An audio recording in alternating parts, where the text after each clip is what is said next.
මේ දවස්වල ශ්‍රී ලංකාව ඇත්තටම ඩිජිටල් වංචාව සංගතයකට මුහුණ දීලායි තියෙන්නේ. හැබැයි මේවා නිකම් සරල වංචා නෙවෙයි. නෑ මේවා හරිව සූක්ෂමයි. හොඳට සංවිධානය වෙලා මිනිස්සුන්ගේ මනස සියුම්ව හසුරවන්නම නිර්මාණය කරපු දේවල්.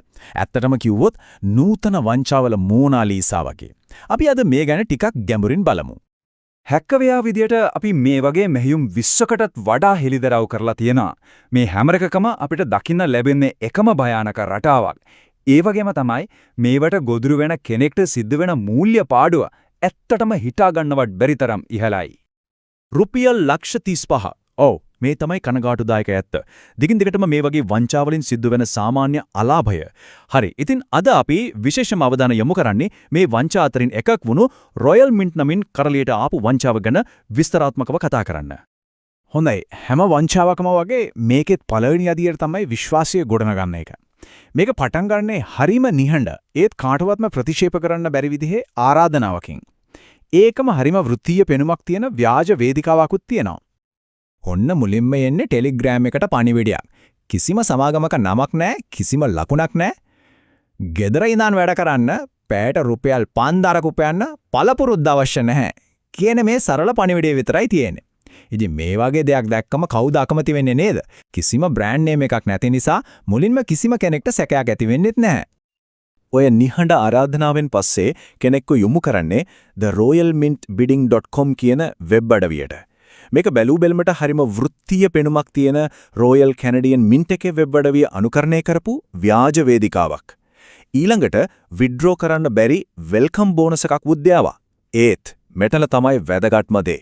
හරිම පොඩි මුදලක් ඇත්තටම විත්ඩ්‍රෝ කරන්න අවස්ථාව දෙනවා. අන්න ඒ පියවරෙන් තමයි ගොදුරේ හිතේ තියෙන අන්තිම සැක බිඳුවත් නැති කරලා සම්පූර්ණ විශ්වාසය දිනාගන්නේ.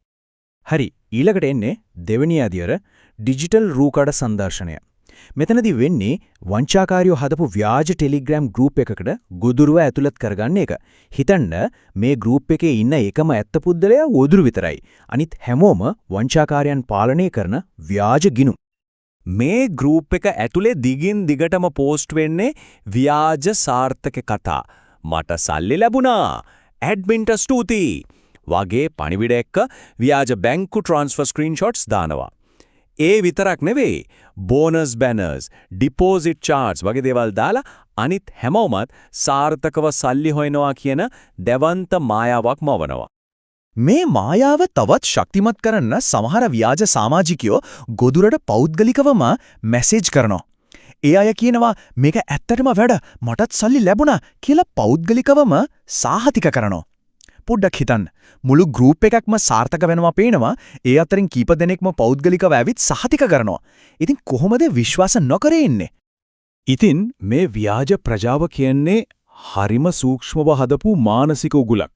මේක නිර්මාණය කරලා තියෙන්නේ ගොදුරේ හිතේ ඉතිරි වෙලා තියෙන අන්තිම සැකිය අංශුව පවා සම්පූර්ණයෙන්ම අතුගාලා දාන්න. මෙතනින් පටන් ගන්න තුන්වෙනි අදියර තමයි බලාපොරොත්තු උගුල. විශ්වාසය සම්පූර්ණයෙන්ම දිනාගත්තට පස්සේ වංචාව කෙලින්ම මුදල් ගසා කන අදියරට මාරු වෙනවා. මේක ඇත්තටම හරිම විනාශකාරී චක්‍රයක්. එක පාරටම ගොදුරට ප්‍රීමියම් ටිකට් එකක් ලැබෙනවා. ඒක එක්කම ගිණුමේ ශේෂය ඍණ අගයකට ඒ කියන්නේ නෙගටිව් බැලන්ස් එකට ඇදලා දානවා. ඊට පස්සේ ඒ ඍණ අගය නැති කරන්න දිගින් දිගටම සල්ලි ගෙවන්න කියලා ඉල්ලීමෙන් පටන් ගන්නවා. මේක තමයි කවදාවත් ඉවරයක් නැති චක්‍රයක ආරම්භය. ඔය ඍණ ශේෂය ඉවත් කරන්න එන ඉල්ලීම් ටික ටික වැඩි වෙනවා. රුපියල් 55000, ඊට පස්සේ 70000, 1,20,000, 1,60,000 මේ විදිහට ඉල්ලීම් දිගටම එනවා.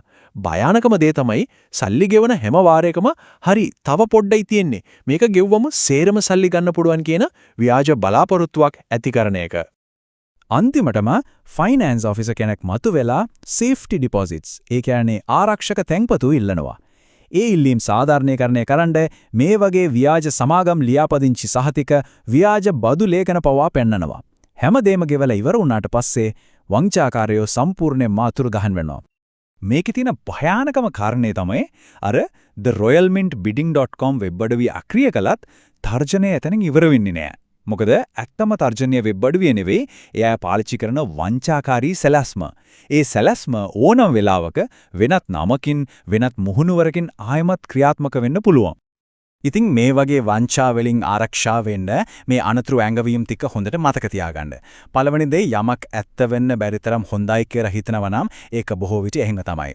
දෙවැනියට හැඳුනුම්පත් සහතික ස්ක්‍රීන්ෂොට්ස් මේවා කවදාවත් විශ්වාස කරන්න එපා. නීත්‍යානුකූල සමාගම් තමන්ගේම සල්ලි අබා ගන්න තවත් සල්ලි ඉල්ලන්නේ නැහැ. ඒ වගේම මුළු chat group එකක්ම ව්‍යාජ වෙන්න පුරුවන් කියන එකත් අමතක කරන්න එපා.